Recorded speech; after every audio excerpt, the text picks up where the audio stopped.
আসসালামু আলাইকুম রহমতুল্লাহি ওবারাকাতু। নিজেকে দোষ ত্রুটি থেকে মুক্ত রাখুন, তাহলে পরকালে নাজাত পেতে পারেন এবং কিয়ামতের মাঠে হিসাব সহজ হয়ে যাবে। মানুষ হাসরের মাঠে এমন ভয়াবহ অবস্থার সম্মুখীন হবে, মানুষ সেখান থেকে মুক্তি পাওয়ার জন্য দুনিয়াতে যা কিছু আছে সব কিছু দিয়ে হলেও সেখান থেকে বাঁচার চেষ্টা করবে। তোমাদের মধ্যে উত্তম ব্যক্তি কে? যে ব্যক্তি দীর্ঘ জীবন পেয়েছে এবং তার আমল সুন্দর হয়েছে, সেই হচ্ছে উত্তম এবং সফল কাম।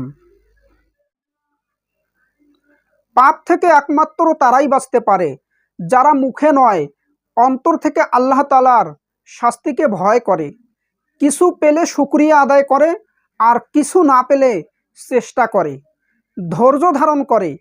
এটাই প্রকৃত মুমিনের বৈশিষ্ট্য।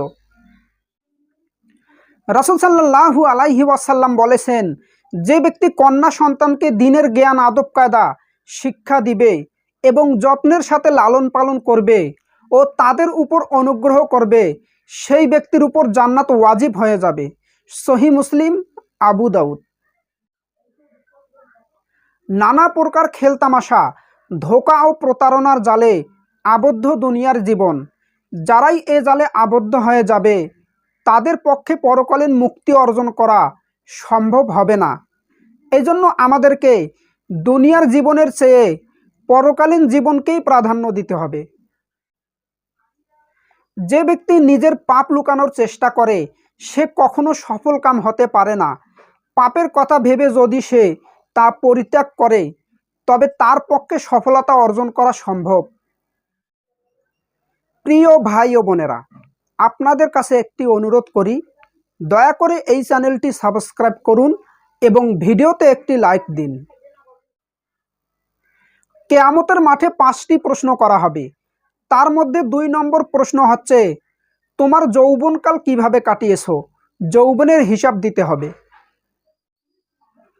মানুষের মধ্যে যারা দুনিয়ার জীবনের বাস্তবতা জেনে আল্লাহর নির্দেশ অনুযায়ী জীবনযাপন করবে তারাই সফলকাম হবে।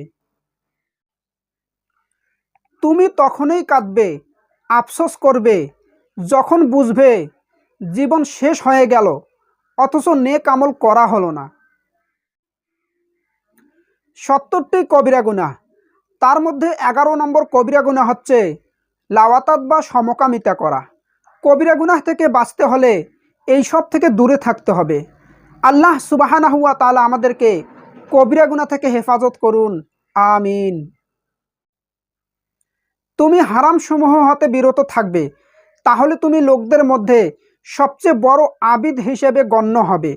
আল্লাহ আমাদের হারাম সমূহ থেকে বেঁচে থাকার তৌফিক দান করুন, আমিন। রাসূল সাল্লাল্লাহু আলাইহি ওয়াসাল্লাম বলেছেন, প্রত্যেক মুসলিম নর নারীর উপর দ্বীনের জ্ঞান অর্জন করা ফরজ। তলাবু ইলম ফারিদাতুন আলা কুল্লি মুসলিমিন।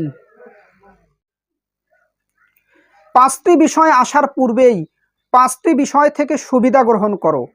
তার মধ্যে 2 নম্বর বিষয়টি হচ্ছে, অসুস্থ হবার পূর্বেই সুস্বাস্থ্য থেকে সুবিধা গ্রহণ করো।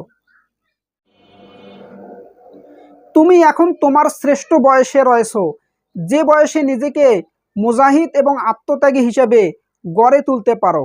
আল্লাহ সবাইকে তৌফিক দান করুন, আমিন।